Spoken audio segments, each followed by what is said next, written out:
कटेजको हालत त तिम्रै जस्तो पो भएछ त। हेप न हेप तमुला पनि हेप। एक दिन यो 4 गाउँ कलिनी बिल्डिङ ठडाएर देखाउँछु अनि थाहा पाउँछस्। सपना देख्न त पाइयो नि होइन मुला।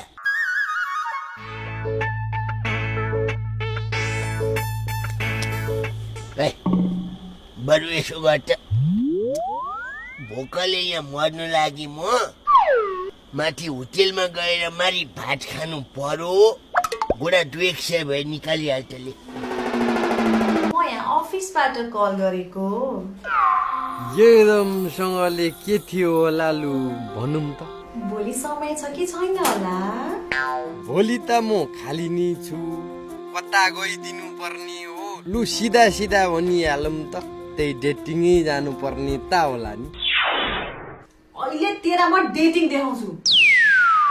म तेरो दिदी रक्षा बोल्दैछु। ए दिदी पो होस्।